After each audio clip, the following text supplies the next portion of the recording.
नमस्कार दोस्तों, मेरा नाम है विजय कुमार। आप देख रहे हैं कॉमिक्स पिटारा चैनल को। दोस्तों, हम लोग कॉमिक्स पढ़ रहे थे अजूबा, जो कि जंगल के जल्लाद कोबी और भेड़िया की कॉमिक्स है। और इसका पहला और दूसरा पार्ट मैंने अपने चैनल पे अपलोड कर दिया है। पहले और दूसरे पार्ट में मैंने इस कॉमिक्स को 40 पेज तक कवर कर लिया था। अब इस पार्ट में इसके आगे कहानी को शुरू करते हैं, जिसके लिए वो मुसीबत फौजों के अस्पताल की तरफ बढ़ रही थी।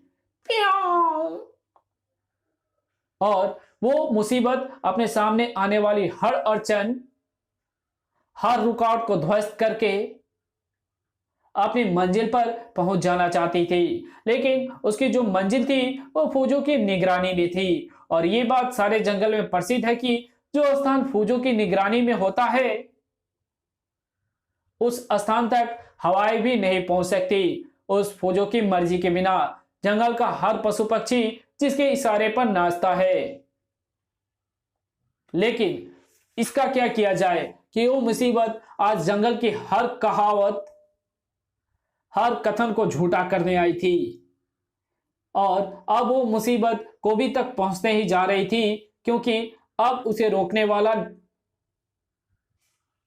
कोई रोकने वाला नहीं था। लेकिन जंगल में यह भी प्रसिद्ध है कि जब जंगल की हर शक्ति हार जाती है तो आने वाली विपदा से एक शक्ति आ भिड़ती है, जिसे कहते हैं भेड़िया। उफ, सही समय पर मैं इसे रोकने आ पहुंचा, नहीं तो इसने कोबी को अपना निशाना बना ही लिया था। लेकिन यह मुसीबत है क्या, कहां से आई है और कोबी को अपना निशाना क्यों बनाना चाहती है? उफ, ये क्या, इसके तो सारे शरीर पर शाही जैसे कांटे निकल आए हैं। ऐसे में इसे पकड़े रहना और इस पर वार करने का मतलब है अपनी ही सामत मोल लेना, और उस पर वार ना करने का मतलब है उससे भी बड़ी मुसीबत मोल लेना। उफ, पेड़ का मोटा और भारी तना भी भेड़िया की रक्षा नहीं कर पाया। उफ, और अब उफ, इसकी अत्यंत लंबी कांटेदार जीभ ने मुझे बुरी तरह से जकड़ दिया है। मुझे इससे तुरंत ही छूटना होगा। ओह, उफ, इसकी कांटेदार जीभ से एक अनोखा सा द्रव निकलकर मेरे शरीर में समा रहा है और मेरी शक्ति को तेजी से छीन करता जा रहा है। आह! मैं इस जीभ से छूटने के लिए अपनी शक्ति का प्रयोग नहीं कर पा रहा हूं।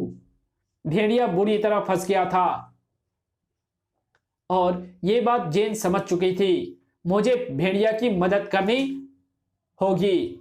आह! भेड़िया की मदद करने आगे बढ़ी जेन खुद भी मदद मांगने लायक हो गई थी। आई, बचाओ!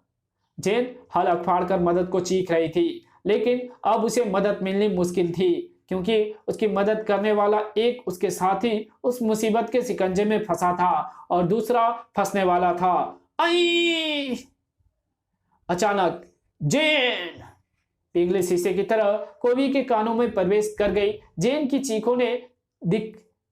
चीखों ने कर दिया वो चमत्कार।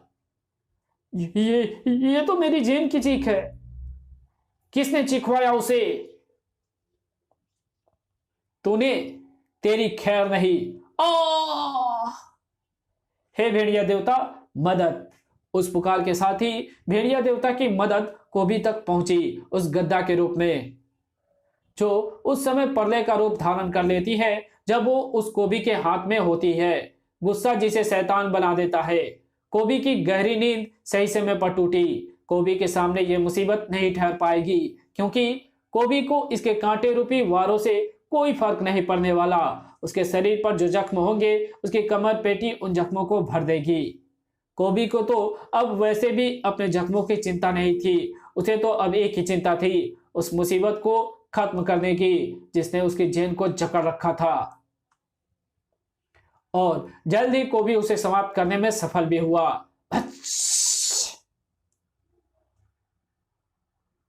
झपटकर जेन तक पहुंचा कोबी। जेन, तुम ठीक तो हो ना जेन? हाँ हाँ कोबी, मुझे कुछ नहीं हुआ। जेन के साथ साथ तुमने मुझे भी बचाया, इसके लिए धन्यवाद कोबी।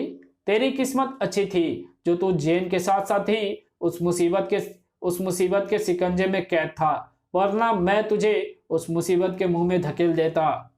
तुम्हें ऐसा नहीं कहना चाहिए कोबी। तुम्हारी जान बचाने के लिए ही तो भेड़िया ने अपनी जान को मुश्किल में डाला, और भेड़िया आगे भी ऐसा करता रहेगा। अरे बुढ़े ठुड्डे, कोबी को तेरे इस भेड़िया के रहमो करम की जरूरत नहीं है। भेड़िया देवता का आशीर्वाद कोबी की गद्दा जिंदाबाद रहे। कोबी अकेला ही ऐसी हजारों मुसीबतों से निपट सकता है।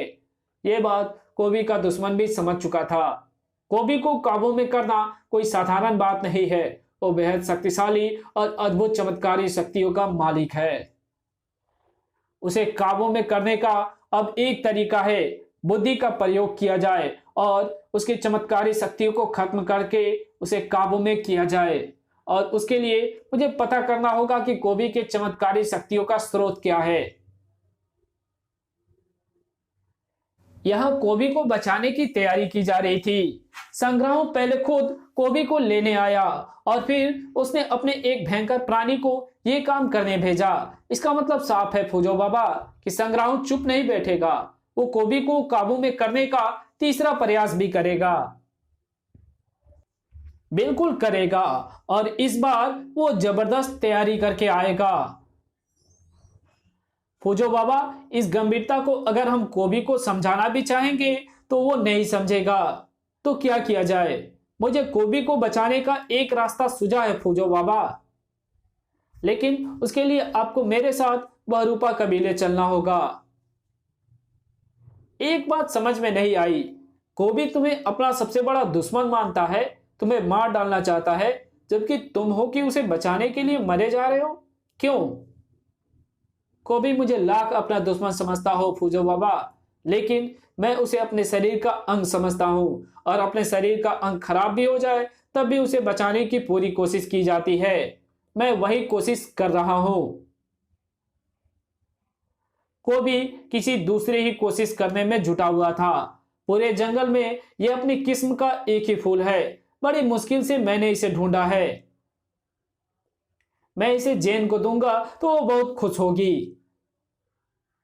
कोबी को जेन को तलाश करने के लिए ज्यादा मेहनत नहीं करनी पड़ी। जेन, अच्छा हुआ तुम रास्ते में ही मिल गई। मैं ये फूल देने के लिए तुम्हें ही ढूंढ रहा था। आज मुझे ये फूल नहीं, तुम्हारे आभूषण चाहिए। मेरे आभूषण? मेरे आभूषण तुम्हें किस लिए चाहिए? इस कंठार को मैं अपने गले में सजाकर देखना चाहती हूं। इस कमर पटका को अपनी कमर पर बांधने की इच्छा है मेरी। तुम्हारे चमकते बाजूबंदों को चूड़ियों की तरह अपने कलाइयों में पहनना चाहती हूं। क्या तुम मुझे अपने आभूषण दोगे? क्यों नहीं दूंगा। तुम मांगोगी तो जान भी दे दूंगा। इन आभूषणों की क्या औकात है। मुझे सिर्फ ये आभूषण चाहिए। जान तो तुम्हारी सुरक्षित रखनी है। ओह धोखा! तुम जेन नहीं, कौन हो तुम? सम्राट संग्राहों का गुलाम, जो तुम्हें अपने साथ ले जाने आया है। और तुम मेरे साथ चलने में विरोध ना करो, इसलिए मैंने तुम्हारे साथ इन जेन का रूप धरकर तुम्हारी शक्ति के प्रतीक ये आभूषण तुम्हारे शरीर से अलग कर दिए। आभूषण कोबी के शरीर से अलग हो गए तो क्या? तू क्या समझ रहा है कि तू कोबी को जीत लेगा? कोबी के ये पंजे देखे हैं? ये ताकतवर शरीर है। इन्हीं से तेरा बंटाधार कर देगा कोबी। आऊ! ना तेरे पंजे कुछ कर पाएंगे और ना ही तेरी ताकत। इसलिए ये प्रयास छोड़ और मेरे साथ चल। अपने कंठार के बिना कोबी ना तो अपनी गद्दा बुला सकता था और ना ही कमर पटका के बिना घावों को भर सकता था, और इससे साफ प्रतीत था कि कोबी मुसीबत में था। लेकिन ठीक तभी कोबी की मुश्किल को कम करने वहां आ पहुंचा भेड़िया। कोबी कहीं नहीं जाएगा, जाएगा तो सिर्फ तू।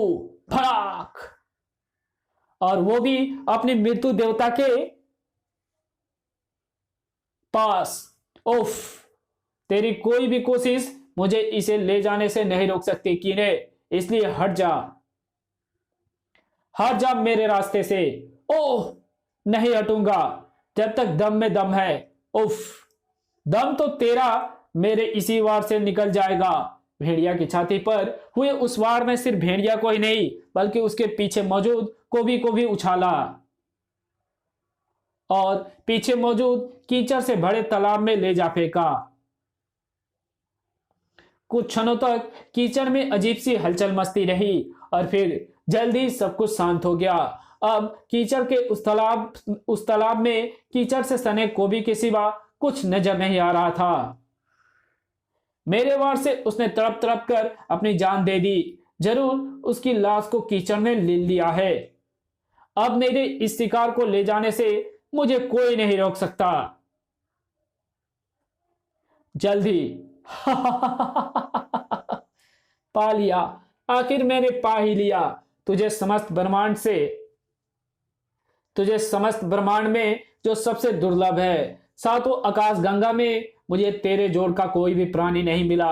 मुझे बचपन से ही दुर्लभ प्राणियों को संग्रहित करने का शौक पागलपन की हद तक सवार है। अपने इस शौक को पहले मैंने अपने घर के आसपास से पूरा करना शुरू किया, फिर अपने ग्रह के कोने कोने में उसकी खोज में भटकने लगा। जल्दी मेरे ग्रह के सभी दुर्लभ प्राणियों को मैंने अपने संग्रहालय में संग्रहित कर लिया।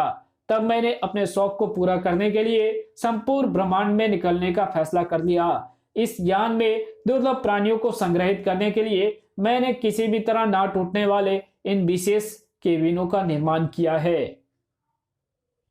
जिस भी प्राणी को मुझे इन केबिन में पहुंचाना होता है, मैं उस पर अपने इस यंत्र की किरणें डालता हूं। अगले ही पल वो प्राणी खुद ब खुद ट्रांसमिट होकर एक केबिन में पहुंच जाता है। इस यंत्र से मैं जब चाहूं केबिन में बंद किसी भी प्राणी को बाहर निकालकर उससे अपना काम करवा सकता हूं। जैसे मैंने तुझे लाने के लिए 2 प्राणियों को बाहर निकालकर जंगल पर हमला करवाया था। अब मैं तुझे यहाँ लाने में सफल हो गया हूँ, इसलिए मैं तुझे भी सदा के लिए एक केबिन में बंद करने जा रहा हूँ। ओह, ऐसा नहीं होगा, क्योंकि पहली बात तो यह है कि मैं वो नहीं हूं जो तू मुझे समझ रहा है। बहुरूपा कबीले से लाए कोबी के रूप को मैंने तब धरा जब तेरे गुलाम के वार से मैं कोबी को लेकर जानबूझकर कीचड़ से भरे तालाब में गिरा। वहां मैंने घायल कोबी को कीचड़ के अंदर ही दूर धकेल दिया और खुद कोबी का रूप पहनकर बाहर आ गया। वैसे तो बहुरूपा कबीले वालों को बनाया कोई भी रूप किसी को भी धोखा देने वाला होता है, लेकिन फिर भी मेरे शरीर पर मौजूद कीचड़ ने भी सोने पर सुहागा जैसा काम किया। मैं कोबी नहीं, भेड़िया हूं। कोबी का ये रूप तो मैं बहुरूपा कबीले वालों से बनवा कर लाया था और मेरी तुझ तक पहुंचने की योजना सफल हो गई। ओफ, तेरी ये चालाकी तुझे तेरी मृत्यु तक ले आई है। देखते हैं किसे क्या मिलता है। फिलहाल तो तू यहां से हट ताकि मैं तेरी इस मशीन का प्रयोग कर सकूं तेरी ही ऊपर। ओह, संग्राम को समझ पाता उससे पहले उसका शरीर किरणों से नहा गया और अगले क्षण नहीं, उसका शरीर ट्रांसमिट होता चला गया उस केबिन में जिसमें वो कोबी को संग्रहित करने वाला था। नहीं, आज तू भी इन दुर्लभ प्राणियों की तरह संग्रहित होकर रह गया है संग्राहु, और मेरे ख्याल से तेरे लिए ये बहुत बड़ी सजा है। नहीं भेड़िया, ऐसा मत कर, मुझे यहां से निकाल। तुझे मैं नहीं, तेरे ही ग्रहवासी इस कैद से बाहर निकालेंगे, क्योंकि मैं तुझे वापस तेरे ग्रह पर ही भेज रहा हूं। अब ये तेरी किस्मत है कि तू अपने ग्रह पर पहुंचता है या नहीं। नहीं, संग्राहु बहुत चीखा, बहुत चिल्लाया, लेकिन भेड़िया की तोड़फोड़ बंद नहीं हुई। जल्द ही उसका यान चालू हो गया है। अब ये किसी भी समय उड़ान भर सकता है, इसलिए मुझे तुरंत ही इससे बाहर कूद जाना चाहिए। भेड़िया ठीक समय पर उस यान से कूद गया था, वरना उसके साथ साथ वो भी अंतरिक्ष की दुनिया में चला जाता। और अभी भेड़िया पूरी तरह संभला भी नहीं था कि कोबी के रूप में एक और मुसीबत उसके सामने पहुंच गई। अभी कहां गया वो? कोबी अपने आभूषणों को दोबारा पहनकर उसकी धज्जियां उड़ाने आया है। कोबी या ये संग्राहों को यहां ना पाकर अच्छा उधम मचाएगा। मैं इससे बेकार क्यों उलझूं मैं इससे बेकार क्यों उलझूं। इसी के साथ ये कहानी यही खत्म होती है। तो मिलेंगे आपसे एक और नई कॉमिक्स में, तब तक के लिए बाय। अगर वीडियो अच्छी लगी तो इस वीडियो को लाइक कर देना, चैनल पे नए हो तो चैनल को सब्सक्राइब कर बेल आइकन को जरूर प्रेस कर देना, और जहां इस वीडियो की जरूरत हो वहां पे इस वीडियो को शेयर जरूर कर देना। Thanks for watching my videos.